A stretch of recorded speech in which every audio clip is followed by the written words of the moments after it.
Ya, Assalamualaikum warahmatullahi wabarakatuh.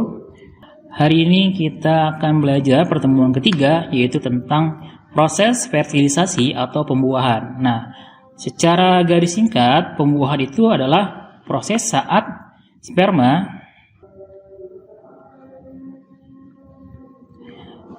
membuahi atau ketemu dengan ovum. Nah, sperma membuahi ovum dan terjadilah proses fertilisasi atau pembuahan. Nah, nanti setelah terjadi pembuahan ini akan menjadi zigot, kemudian menjadi janin, kemudian menjadi bayi ya, kemudian menjadi kita salah satunya gitu ya. Menjadi manusia maksudnya gitu. Ketika ovum telah matang, ovum itu dikeluarkan dari ovarium menuju uterus. Nah, uterus itu nama lain dari rahim.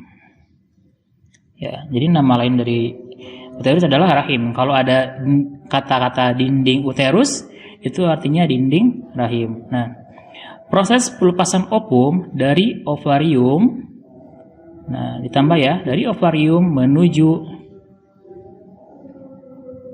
oviduk, ya, atau nama lainnya adalah tuba falopi, atau nama lainnya adalah saluran telur. Ya. Proses pelepasan ovum dari ovarium menuju oviduk atau nama lainnya tuba falopi atau nama lainnya saluran telur itu disebut dengan ovulasi. Nih kalau nggak bayang nih, di sini ada gambarnya. Nah, ini adalah ovarium ya. Kemudian di sini akan menghasilkan ovum. Nah, keluarnya ovum dari ovarium kemudian menuju ini adalah saluran telur ya, yang disebut dengan yang tadi oviduk, atau nama lainnya adalah tuba falopi, atau nama lainnya adalah saluran telur.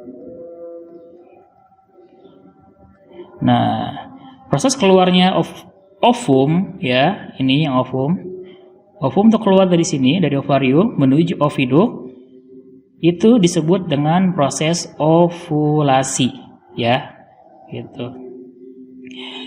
Nah, nanti dia akan menunggu untuk dibuahi oleh sperma yang masuk di sini, akan menunggu gitu ya. Nanti sel sperma dan ovum itu akan bersatu menjadi zigot, kemudian jadi bayi di rahim.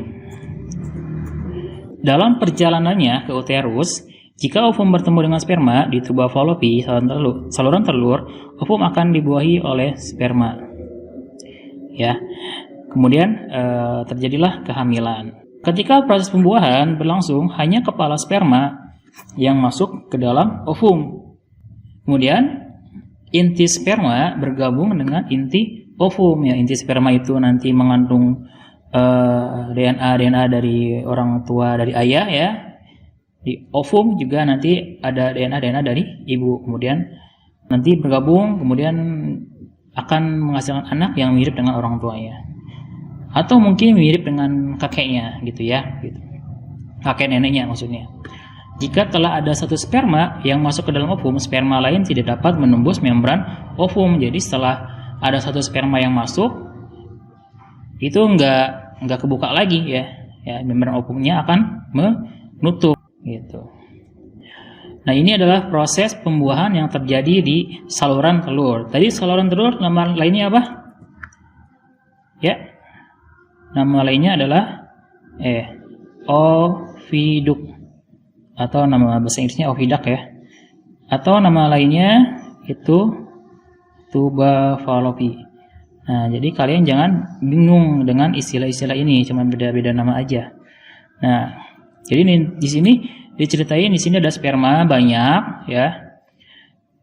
Nanti di sini ada inti sperma, kepalanya, ada tengahnya, ada ekornya, ini juga sama semuanya.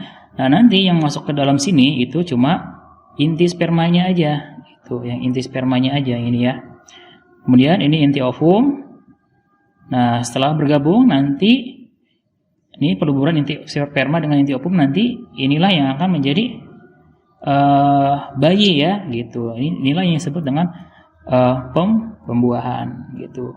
Dan setelah ada satu yang udah masuk si spermanya, ini tidak akan kebuka lagi ya membran ovumnya gitu. Jadi tidak ada sperma yang masuk lagi setelah sperma yang pertama membuahi si ovumnya. Kemudian kita ke pertumbuhan dan perkembangan embrio. Hasil pembuahan ovum oleh sperma itu disebut dengan zigot. Ya, jadi jangan bingung tuh kalau zigot apa sih? Nah, zigot itu adalah hasil pembuahan ovum dengan sperma.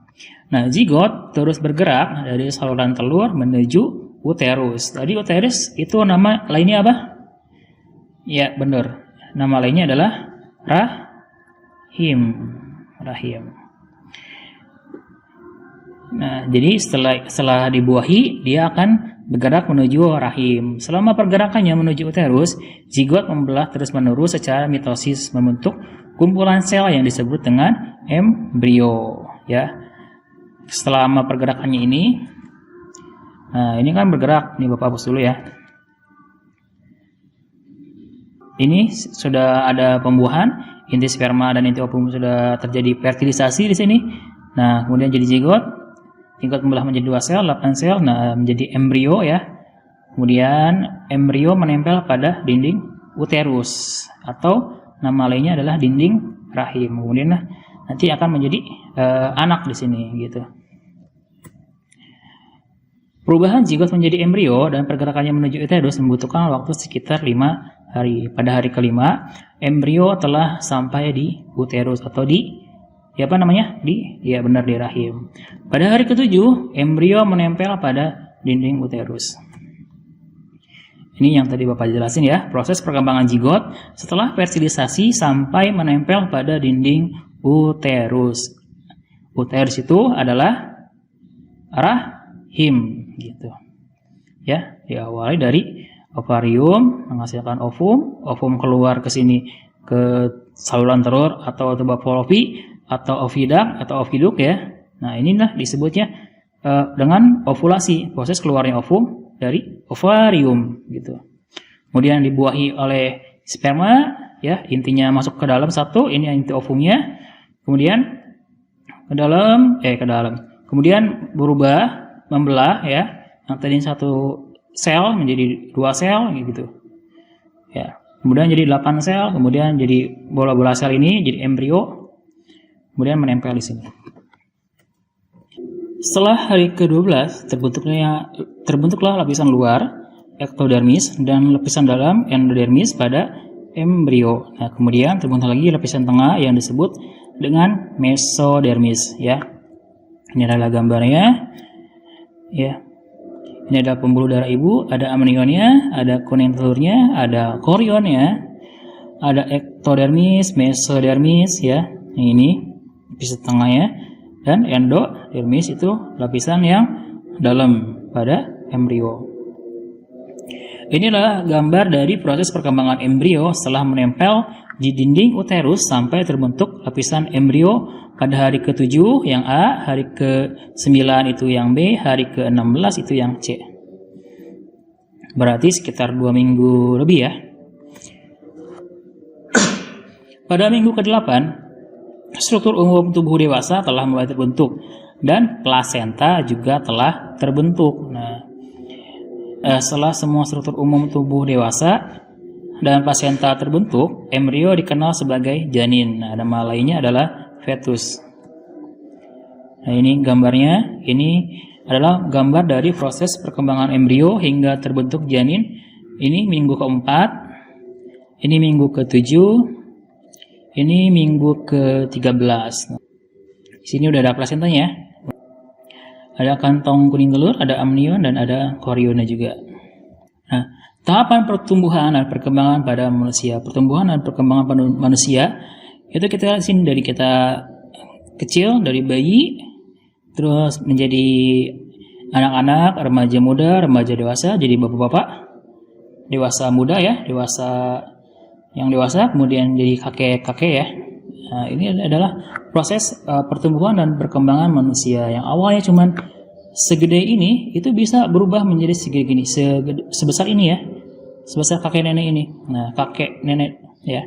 Itu karena sel-selnya itu bisa membelah ya. Sel-selnya membelah sehingga menjadi bisa bertumbuh. Contoh dari pembelahan sel lagi adalah saat kamu kena irisan ya. Misalkan kamu lagi masak.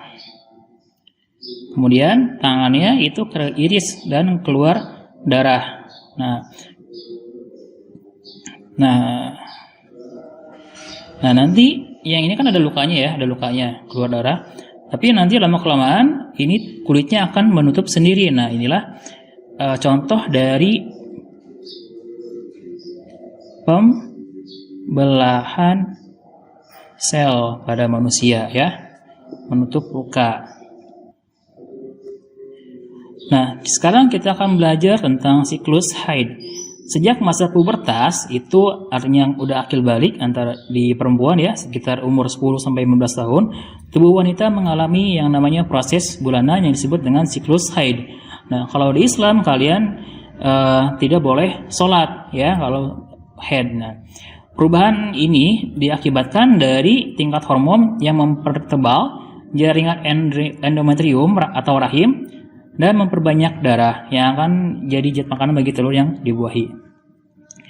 Ini siklus-siklusnya ya, siklus yang minggu pertama, minggu kedua, ketiga, keempat, dan siklus berulang. Yang pertama, minggu ke-1 yang di sini itu terjadi menstruasi ya. Jadi di sini ada dinding rahim ya, dinding rahimnya itu meluruh. Kalau kan ada ovum ya, dari ovum. Nah, ovumnya itu nanti akan ikut meluruh ke bawah sini. Kemudian nanti diproduksi lagi bulan depannya gitu ya. Nah, oke, ini penjelasannya. Minggu pertama lapisan rahim meluruh dan keluar sebagian aliran darah haid melalui vagina. Kemudian minggu kedua lapisan rahim menebal kembali sebagai persiapan untuk sel telur berikutnya yang matang dalam indung telurnya. Nanti ini setelah meluruh dinding rahimnya. Jadi ini kan ada rahim ya. Ini ada rahim. Dan di sekitarnya kan ada dinding-dindingnya di sini. Nah, inilah yang menjadi darah haid ya gitu, meluruh ke bawah. Nanti si ovumnya juga akan ikut ke sini. Kalau misalkan tidak terjadi pembuahan. Ya. Nah, kalau tidak terjadi pembuahan maka dia akan menstruasi. Tapi kalau terjadi pembuahan atau terjadi fertilisasi atau bertemunya sperma dengan ovum, ya maka dia tidak akan menstruasi. Oleh karena itulah disebutnya orang dewasa menyebutnya suka telat gitu, telat berapa bulan gitu. Itu artinya dia terjadi pembuahan dan bisa jadi ada bayinya gitu ya. Kemudian di minggu ketiga telur matang lepas dari indung telur. Telur dapat dibuahi dalam waktu 36 jam di dalam saluran telur ya, yang tadi ovidak atau tuba falopi. Minggu keempat, telur mencapai rahim. Jika telur tersebut telah dibuahi, akan tertanam atau nama lainnya adalah implantasi di dinding rahim. Sebaliknya, jika telur tersebut tidak dibuahi, akan meluruh dan keluar bersama lapisan dinding rahim sebagai darah haid. Jadi telurnya itu keluar sebagai darah haid nantinya ya. Beda lagi kalau misalkan dibuahi. Kalau dibuahi dia akan menjadi bayi dan wanita tidak mengalami haid. Siklus haid berlangsung hingga perempuan berusia sekitar 40 tahun hingga 50 tahun. Nah, jadi tadi awalnya haid itu mulai 10 sampai 15 tahun ya. Kemudian nanti akan berhenti antara umur 40 sampai 50 tahun. Inilah disebutnya dengan menopause ya, gitu. Jadi dia tidak haid lagi ya, di sekitar umur 40 sampai 50 tahun. Jadi kalian nanti jangan bingung ya. Oke, kemudian ejakulasi ini pada pria, pada alat reproduksi pria, spermatogonia akan matang menjadi spermatid. Kemudian ini spermatid ini akan menjadi spermatozoa. Nah, spermatozoa ini adalah sperma yang paling matang ya, yang sudah ada ekornya. Nah, proses ini pertama kali terjadi di masa pubertas 12 sampai 16 tahun. Jadi ini artinya kalian dakil balik ya kalau di Islam. Kemudian sel sperma dapat bergerak, kaya akan DNA, dan memiliki bagian kepala yang sebagian besar dibentuk dari bahan kromosom. Dan nanti di spermanya itu ada intinya, ya di sini ada tengahnya, ada ekornya, di sini ada kromosomnya, di dalamnya ada gen ya, atau DNA. Nanti kita belajar bedanya apa. Kemudian sperma akan dikeluarkan dari tubuh pada saat ejakulasi. Ejakulasi adalah pengeluaran semen atau sperma itu dari uretra. Pada anak remaja, ejakulasi biasanya terjadi pada saat mimpi basah. Cairan yang diejakulasi adalah semen, yaitu cairan yang mengandung sperma. Oke, hari ini itu dulu ya. Nanti minggu depan kita akan belajar tentang hormon-hormon pada sistem reproduksi. Habis itu kita akan belajar tentang kelainan dan penyakit pada sistem reproduksi. Mungkin setelah itu kita ulangan bab 1. Jadi dipersiapkan, belajar, diulangi lagi kalau nggak ngerti. Kalau ada pertanyaan silahkan ditulis aja komentar di bawah ya. Untuk murid MTS 1 isi di Google Form-nya. Oke. Assalamualaikum warahmatullahi wabarakatuh.